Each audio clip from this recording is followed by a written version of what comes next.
안녕하십니까. 오늘도 대한민국의 3대 레전드, 이남우 연세대학교 국제대학교 개공 교수님 모시고 말씀 나눠보겠습니다. 제가 왜 그냥 3대 레전드라고 갖다 붙였는지 여러분들 저 인터넷에서 찾아보시면 나옵니다. 메릴 린치의 한국 공동 대표하셨고 JP모건 부사장님도 하셨고 삼성증권에도 오래 계셨습니다.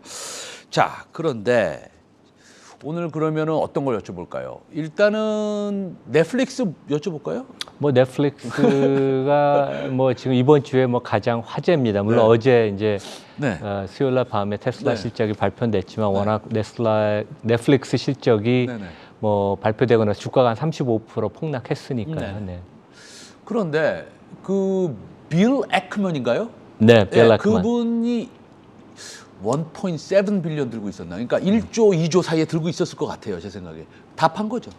그러니까 손절한 거죠. 그렇죠. 그러니까 빌 애크먼이 불과 몇 달 전에 연초에 그러니까 원래 미국에서는 행동주의적 펀드들이 거의 다 유대인이고 이분도 이제 대표적인 유대인이고 가장 영향력 있고 제일 똑똑하다는 그 행동주의적 펀드인데 연초에 그런 얘기를 했어요. 나는 이제 그 경영진을 괴롭히는 흔드는 그런 걸 안 하고 그다음에 두 번째 발표한 게 넷플릭스를 아주 프렌들리하게 이 회사 전망이 좋다고 그 지분을 수조 원을 매집을 했는데 지금 말씀하신 것처럼 어제 나는 다 처분을 했다. 그래서 이제 아마 실적 발표되기 전후로 처분을 해서 또 손실 자체도 또 수천억이 될 텐데 이제 그 재밌는 것은 이제 설명을 한 줄로 했는데 나는 이 회사 미래 전망을 예측하기가 거의 불가능하다. 그래서 이제 확신을 잃었다. 이제 그런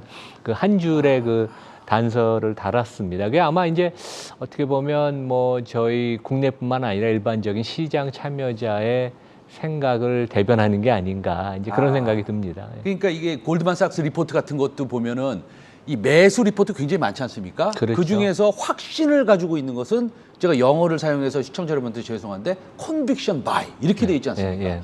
근데 이 넷플릭스가 컨빅션 바이였군요, 이분한테는. 그러니까 본인이 그렇게 그 큰 포지션을 이제 취하고 공개적으로 발표했을 때는 상당히 자신감이 있었는데 뭔가 이제 실적 발표되면서 본인이 손절매를 그렇게 왜냐 보통은 일시적인 거라고 생각을 하면 이런 분기 실적이 안 좋은 게 물타기, 그러니까 저가에 더 매수를 해서 이제 매수 단가를 낮추거나 그러는데 한 방에 그냥 다 매도를 했다는 건 진짜 좀 드문 일이고 어떻게 보면 이런 또 대가가 실수를 이렇게 할 수도 있고 상당히 좀 하여간 그 재미있는 화제가 되는 지금 월가에서 얘기입니다. 알겠습니다. 그러면 이게 넷플릭스가 11년 만에 가입자가 감소가 됐다고 하는데 사실 다음 달에나 다다음 달에 또 늘 수도 있는데 그렇죠? 그건 아무도 모르지 않습니까? 근데 이제 파는데 가입자 감소 이유가 좀 그 일시적인 현상이다. 그러니까 원오프 인시덴트다. 이러면 이거 매도해도 되는데 이거 연속적인 현상이라고 생각을 하나 보죠?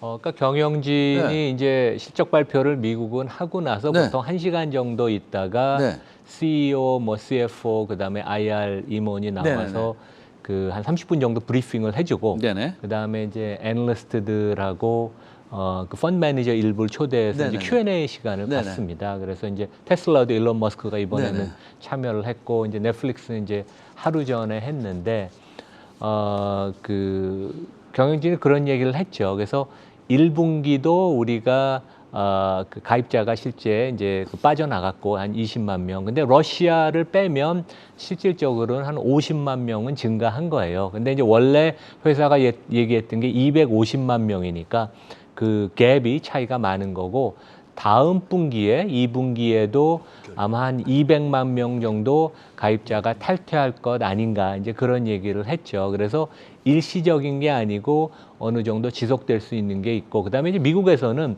보통 이런 얘기를 합니다. 이제 경영진이 그 실적과 관련돼서 under promise, over deliver. 그러니까 이제 회사의 경영 실적에 대해서 좀 보수적으로 전망을 하고 그 보수적 전망보다는 조금 좋은 더 나은 실적을 발표해서 시장을 실망시키지 말라 그러는데 지난 분기에도 되게 실망을 했고 이번에도 두 분기 실망을 하면 보통 그 일반적으로 아웃되는 그런 현상이거든요. 그래서 그 2분기가 연속으로 미스를 했다는 건 상당히 이러한 그 대형 그 IT 기업으로서는 상당히 큰 실책을 경영진이 범했고 그런 면에서는 경영진이 약간 안일한 것도 있고 시장의 흐름을 좀 잘못 판단한 것도 있고 이번에 약간 신뢰를 많이 잃었습니다. 그러니까 리드 해스팅이라는 CEO가 어떻게 보면 뭐 전 세계적으로 가장 존경받고 이분의 저서도 많이 팔리는데 그러면서 하여간 좀 이해가 가기 어려운 이제 그런 상황입니다. 예.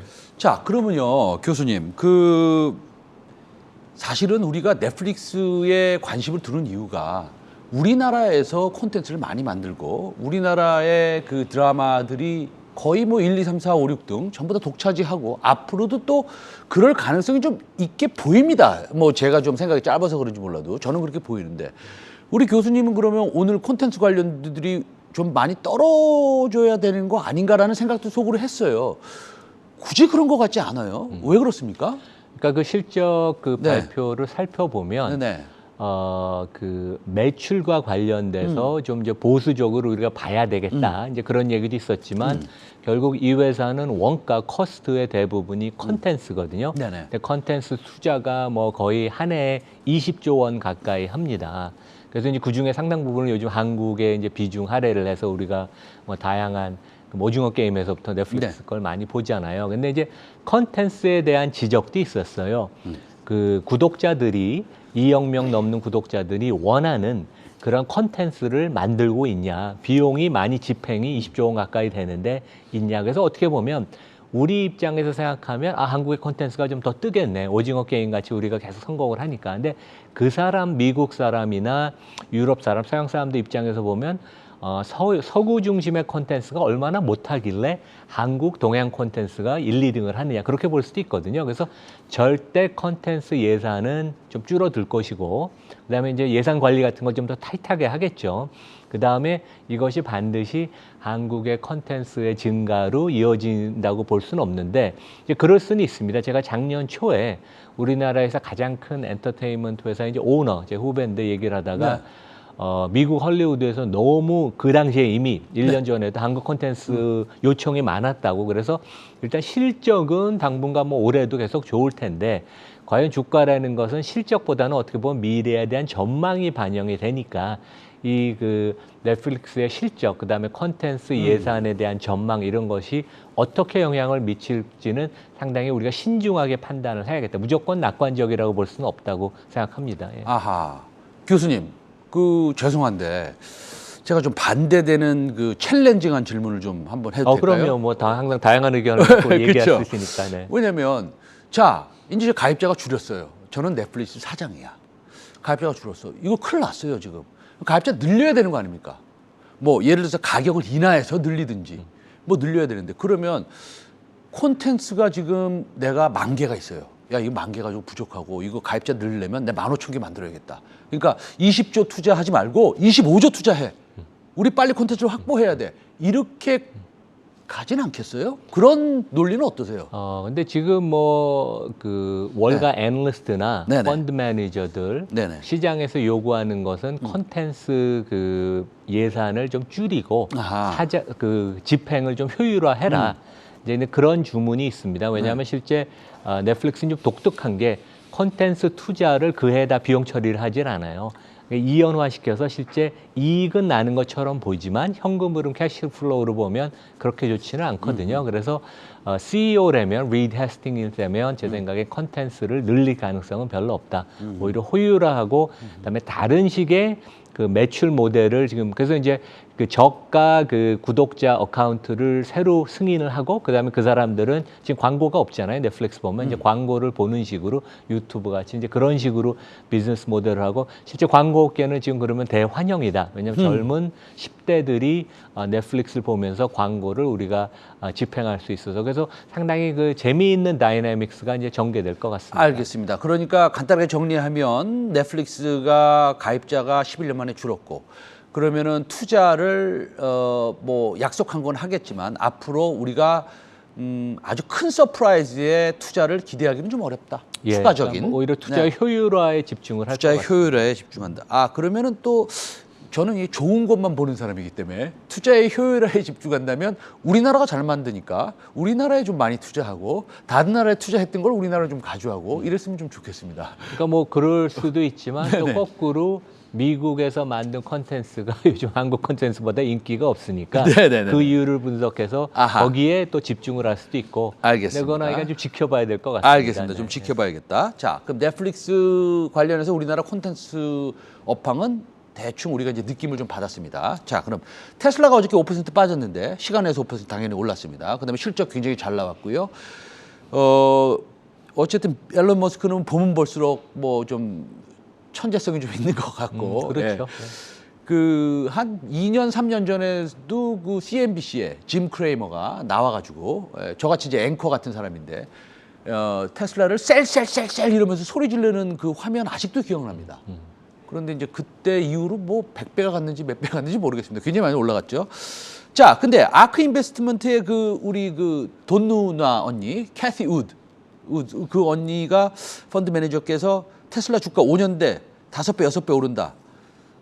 뭐 코멘트 좀 해주시죠. 그러니까 캐시 우드가 뭐 뛰어난 그 운영력은 맞는데 네. 실제 이제 그 회사를 보면 본인만 시니어고 밑에는 다 주니어들이에요. 아하. 그래서 과연 얼마만큼 깊이 있는 지식을 갖고 분석을 해서 제시를 하느냐. 그래서 이제 뭐 2026년까지 테슬라 주가가 지금 한 1,000불이니까 네네.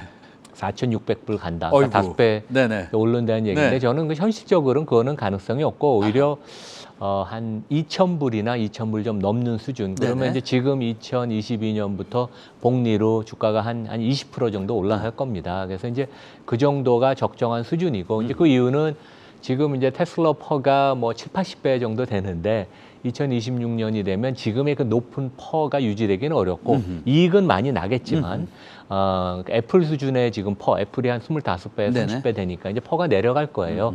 그래서 이제 그렇게 가정하는 게 합리적일 것 같고 시장은 약간은 걱정을 했어요. 왜냐하면 공급망 문제가 좀 심각하고 테슬라가 이번에도 그걸 잘 비켜나갈 수 있을까. 근데 실제 실적을 보면 그 자동차 부문의 매출 총이익률이 33%, 지난 분기보다 더 올라갔고 진짜 놀라운 것은 자동차 부분의 영업이익률이 19%. 이제 지난 3, 4분기가 한 14, 5%대였는데 거의 뭐 경이적인 수준입니다. 그래서 이제 우리가 비교할 수 있는 게 현대자동차가 작년 4분기에 우리 이제 제니시스 뭐 이런 것도 많이 팔려서 최근에 고가 자동차 팔아서 좋다고 하지만 작년 4분기에 영업이익률이 현대차가 6%였거든요. 그러니까 그거에 거의 3배가 되는 영업이익률을 이번 분기, 지난 분기에 실현했다. 그래서 거의 그것은 페라리만 지금 영업이익률이 전 세계 자동차 중에서 한 20% 넘습니다. 그러니까 테슬라가 보통 자동차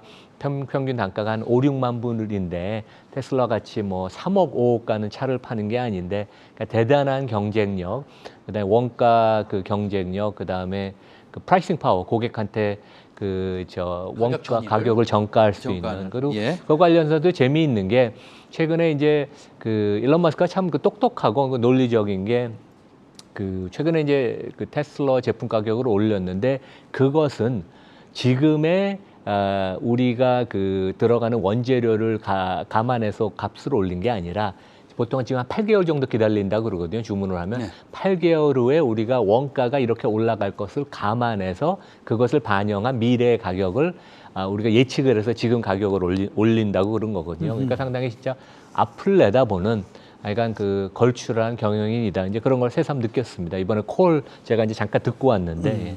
알겠습니다. 그러면은 우리나라의 2차 전지 업황도 나쁘지 않겠네요. 그러니까 2차 전지가 뭐 물량은 뭐 어마어마하게 좋을 것 같습니다. 그래서 뭐 2차 전지 회사, 3개 회사뿐만 아니라 거기에 이제 부품을 원재료를 공급하는 데들도. 근데 그냥 결국 그 테슬라 같이 고객한테 그 가격 그 인상을 통해서 이제 정가할 수 있는 데랑 과연 뭐 LG 엔솔이나 이런 데들이 네네. 얼마만큼 완성차 업체한테 가격 정가를 할 수 있을 것인가. 이제 그런 것은 상당히 물음표가 저는 약간 반신반의하거든요. 그런 면에 있어서는 오히려 완성차 업체가 좀 더 낫지 않나. 특히 테슬라 같은 데가 이제 그렇게 생각을 개인적으로 합니다. 알겠습니다. 마지막 질문 드리겠습니다. 시간이 조금 모자르네요. 제가 질문 너무 많이 했는지. 자, 반도체 관련해서 여쭤보겠습니다.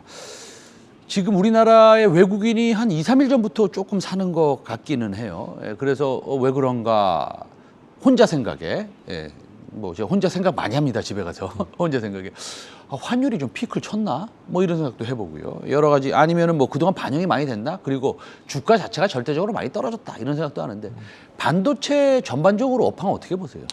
그러니까 뭐 삼성전자가 금년 들어서 제가 아까 찾아보니까 한 네네. 14% 주가가 빠졌더라고요. 근데 보통 우리가 얘기하는 그 속스 반도체 지수가 네. 올해 들어서 20%.